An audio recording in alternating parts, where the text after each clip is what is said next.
New Hampshire Republican Senator Kelly Ayotte says this is no time to be talking about shutting Gitmo down. You just say go slow at the very least, right? Absolutely, we need a timeout. The administration, unfortunately, Neil, has been trying to empty Gitmo.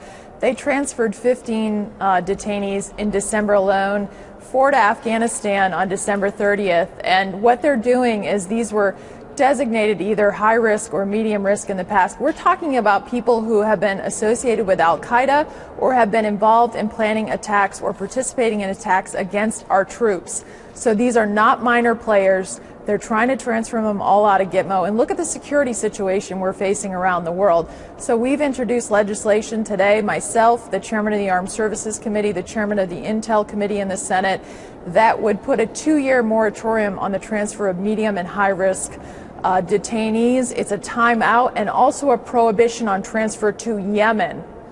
All right, so the 100 or so remain. They would all be at a minimum medium to high risk, right? Most of them, I would say the vast overwhelming numbers who are there are the most dangerous terrorists left. There's 127 at Guantanamo, 81 of them are from Yemen. The administration has basically lifted the ban on transferring detainees to Yemen, and that's why our legislation reinstates it. Let's not forget that of the 2 that have been alleged to be involved in the attacks in Paris, they have connections to Al-Qaeda in the Arabian Peninsula, the headquarters of which is Yemen. One is alleged to have traveled to Yemen, maybe gotten training there. So we do not want to transfer terrorists to Yemen in light of the security situation there. There was a major suicide bombing last week in Yemen. This is the wild, wild west for terrorists in Yemen. And we need to stop the administration from even thinking about transferring terrorists to Yemen.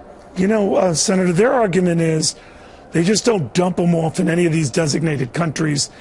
That, let's say they go to Tunisia. Tunisia then will monitor their whereabouts. Now, you and some of your colleagues have argued that's not the case. Once they're in these countries, no one keeps track of them. Well, absolutely, Neil. That is not the case. In fact, they have not been reporting to the American people what are the conditions upon which these released detainees are being held.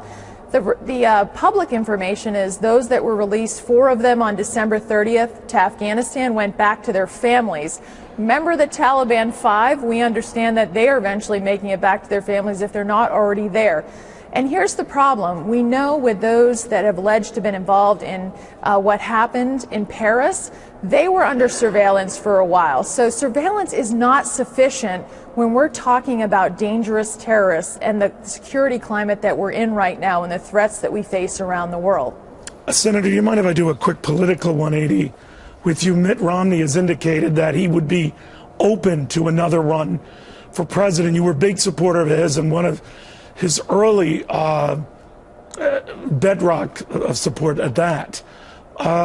Has he reached out to you, and would you support him as you did before? He has reached out to me. He's very enthusiastic.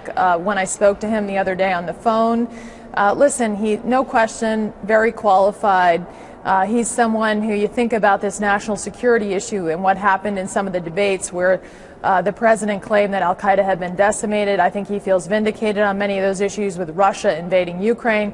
That said, we're going to have a vigorous primary. And in New Hampshire, even having been the nominee before, he's going to have to talk to New Hampshire voters about what is his vision now for America, for the middle class, and making sure that America continues to be the land of opportunity. I think there's a lot of concern people have there, and also on these national security issues. So he comes into this as a strong candidate, but he's going to have to work it like everyone else. And that's what you told him? We had a brief conversation, right. And I certainly said, good for you for getting back in.